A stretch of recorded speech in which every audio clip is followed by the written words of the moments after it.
سنی لوگوں کا جو عقیدہ ہے میں اس سے برات کا اظہار کر رہا ہوں۔ ایک وہ شخص جو کہ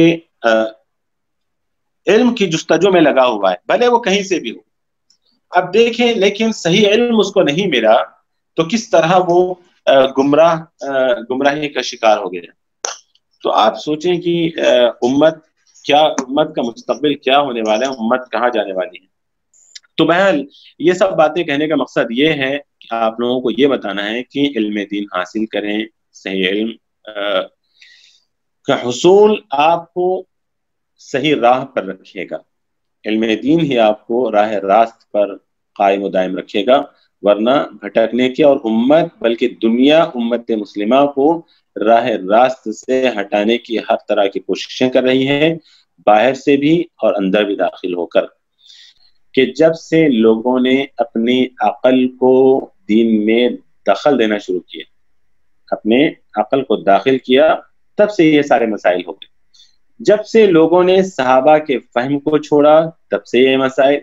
جب سے لوگوں نے کتاب و سنت کو صحابہ کا فہم چھوڑ کر، دیکھیں اس میں بھی یہی بات سارے شارحین نے لکھا، سارے علماء نے لکھا اس حدیث میں، کہ یہ حدیث رسول اللہ صلی اللہ علیہ وسلم نے اس دور میں کہیں جب صحابہ اکرام موجود ہیں، صحابہ اکرام کے سامنے رسول اللہ صلی اللہ علیہ وسلم یہ حدیث بیان کرتے ہیں، تو صحابہ اکرام نے کیا سمجھا اس حدیث کا کیا مطلب لیا؟ کیوں ان کے دماغ میں یہ ساری باتیں نہیں آئیں؟ کیونکہ وہ رسول اللہ صلی اللہ علیہ وسلم کی باتوں کو جس قدر لینا ہے اس قدر لیتے تھے، جیسے سمجھنا ہے ویسے سمجھتے تھے۔ اسی لیے جہاں پر بات انہیں نہیں سمجھ میں آتی وہ بالکل وہ سوال کرتے، جیسے اس سے پہلے بھی میں نے کئی مرتبہ وہ آیت کریمہ ذکر کی کہ اللہ کے رسول الذین آمنوا ولم یلبسوا ایمانہم بظلم اولئک لہم الامن وہم مہتدون، تو رسول اللہ صلی اللہ علیہ وسلم سے فوراً آ کر سوال کر لیا۔ تو جہاں بات سمجھ سے باہر ہوتی وہ سوال کرتے۔ یہ اس طرح کی حدیث رسول اللہ صلی اللہ علیہ وسلم نے جب بیان فرمائی صحابہ کے درمیان، تو وہ غلط نہیں کیے۔ کیوں نہیں کیے؟ کیونکہ رسول اللہ صلی اللہ علیہ وسلم نے یعنی یہ سوال نہیں کیے کہ اللہ تعالیٰ کیسے نازل ہوتا ہے، نہیں، کیونکہ رسول اللہ صلی اللہ علیہ وسلم نے اس کی کیفیت نہیں بیان کی، اور صحابہ نے اس کو ضروری بھی نہیں سمجھا کیفیت پوچھنا رسول اللہ عز و جل کی، کیونکہ صحابہ کو اللہ رب العالمین نے اتنی فہم دے دی تھی کہ جس ذات کو ہم نے دیکھا نہیں اس ذات کی کیفیت ہم بیان کر سکتے نہیں۔ تو رسول اللہ صلی اللہ علیہ وسلم نے بھی بذات ہی اللہ عز و جل کو نہیں دیکھا۔ یہ بات الگ ہے کہ اس میں اختلاف علماء کے درمیان کہ اللہ عز و جل نے اللہ کے رسول صلی اللہ علیہ وسلم نے اللہ عز و جل کو دیکھا کہ نہیں دیکھا، لیکن راجح قول یہی کہ نہیں دیکھا، اللہ کی ذات کو اس کی اصلی حالت میں اللہ کے رسول صلی اللہ علیہ وسلم نے نہیں دیکھا۔ یہ اکثر علماء کی رائے ہے، اکثر علماء کا قول ہے کہ چاہے فلسفہ لے لیں، چاہے علم کلام لے لیں، سب کا تعلق یہ سارے کے سارے لوگ عقلانی ہیں یعنی عقل پرست ہیں یہ لوگ۔ تو جب سے عقل پرستی شروع ہوئی، جب سے دین میں لوگوں نے اپنی عقل کو داخل کرنا شروع کیا، تب سے یہ ساری باتیں شروع ہو گئی، تب سے دین میں اختلافات شروع ہو گئے، تب سے سارے مسائل شروع ہو گئے۔ تو اسی لیے ہم کہتے ہیں، اہل سنت والجماعت یہ کہتے ہیں کہ کتاب و سنت کو ہم سمجھیں گے ویسے جیسے صحابہ نے سمجھا، کتاب و سنت کو ہم ویسے ہی لیں گے جیسے صحابہ نے لیا۔ اور کیوں ہم صحابہ اور پھر تابعین تبع تابعین کہتے ہیں؟ کیونکہ پیارے نبی نے ان ادوار کی تعریف کی ہے، ان ادوار کی خیریت کی اللہ کے رسول صلی اللہ علیہ وسلم نے خیریت کا ذکر کیا ہے۔ خیرکم من تعلم خیرکم خیر القرون قرنی ثم الذین یلونہم ثم الذین یلونہم، نبی کریم صلی اللہ علیہ وسلم نے ان ادوار کی تعریف کر دی ہے۔ اور پھر اللہ رب العالمین نے بھی یہ کہا کہ ومن يتبع غیر سبیل المؤمنین نولہ ما تولى ونصلہ جہنم، صراحت سے اللہ عز و جل نے کہہ دیا کہ جو اس راستے کو، مطلب مومنین کے راستے کو، کون ہے مومنین؟ اس وقت کون تھے مومنین بتائیں مجھے؟ صحابہ کی ذاتی مومنین تھے نا، صحابہ کی جماعت ہی اہل ایمان تھی، وہی لوگ اہل ایمان تھے۔ تو اللہ نے کہا کہ وَمَن يَتَّبِعْ غَيْرَ سَبِيلِ الْمُؤْمِنِينَ نُوَلِّهِ مَا تَوَلَّىٰ وَنُصْلِهِ جَهَنَّمَ وَسَاءَتْ مَصِيرًا. اتنی سخت وعید آئی ہے اس کے اندر. تو اس دین کو ہم جیسے صحابہ نے سمجھا ایسے سمجھیں گے. تو اب یہ لوگ جو اعتراض کرتے ہیں ان کو پتا ہے کہ ان سارے لوگوں کے مطلب سارے مسلمانوں کے ایمان کا دار و مدار یہ ان کے صحابہ ہی ہیں. اسی لیے اب صحابہ کو شروع کرو, صحابہ پر تانو تشنیع کرو, صحابہ کے متعلق صحابہ کے خلاف باتیں بیان کرو, صحابہ کے خلاف لوگوں کی ذہن سازی کرو, تو اس کے بعد خود بخود ان کے دین کی بنیاد منہدم ہو جائے گی, گر جائے گی اور یہ سلسلہ ختم ہو جائے گا. لیکن یہ کمعقل ہیں, نہ سمجھ ہیں. اسلام تو وہ پودا ہے کہ جتنا بھی دباؤ گے اتنا ہی یہ ابھرے گا انشاءاللہ. اور یہ ساری چیزیں امت کی آنکھیں کھولنے کے لیے ہیں, امت کی اصلاح کے لیے ہیں. ہمیں یہ سب ایک جھٹکے ہیں. امت جو سوئی ہوئی ہے, دین سے غافل ہے, دینی تعلیمات سے غافل ہے, عقیدہ کا علم نہیں رکھتی, صحابہ کے متعلق ان کو معلومات نہیں ہے. کچھ انٹرویوز میں نے سنے, لوگ صحابہ کا نام پوچھ رہے ہیں کہ پہلے خلیفہ کون تھے, تو کوئی ابراہیم علیہ السلام بولتا ہے, کوئی آدم علیہ السلام بولتا ہے, کوئی نوح علیہ السلام بولتا ہے. مسلمان ہاں انا للہ و انا الیہ راجعون کتنے مطلب کس سطح پر امت پہنچ چکی ہے. تو میں سمجھتا ہوں کہ یہ جو کچھ حالات پیدا ہو رہے ہیں, اب کم سے کم امت کو بیدار ہونا ہے. اللہ تعالی ہم سب کو توفیق دے. تو بات یہ چل رہی تھی کہ ینزل, اس حدیث کو شیخ الاسلام ابن تیمیہ رحمہ اللہ نے ذکر کیا ہے, اور اس حدیث میں جو بات ذکر کی گئی ہے الشاہد یہ ہے کہ اللہ کے رسول صلی اللہ علیہ وسلم نے فرمایا کہ اللہ رب العالمین آسمان دنیا پر نازل ہوتے ہیں. آسمان دنیا پر اللہ رب العالمین نازل ہوتے ہیں. اچھا, اور دوسری بات یہ ہے کہ اس حدیث سے یہ بات یہ بھی معلوم ہوتی ہے ہمیں کہ اللہ رب العالمین نازل ہوتا ہے, تو اس سے صاف طور پر یہ واضح ہے کہ اللہ رب العالمین اوپر ہے نا. جو لوگ کہتے ہیں کہ اللہ تعالیٰ ہر جگہ ہے, تو پھر نزول والی بات کہاں سے آ گئی؟ جب ہم کہتے ہیں کہ اللہ رب العالمین نازل ہوتا ہے, تو اس سے ثابت ہے کہ اللہ رب العالمین اوپر ہے, نہ کہ ہر جگہ. اور پھر اس بات سے اس سے یہ بھی ثابت ہوتا ہے, اس حدیث سے بہت ساری باتیں فائدہ ملتا ہے, اس حدیث سے بہت سارے فوائد ملتے ہیں.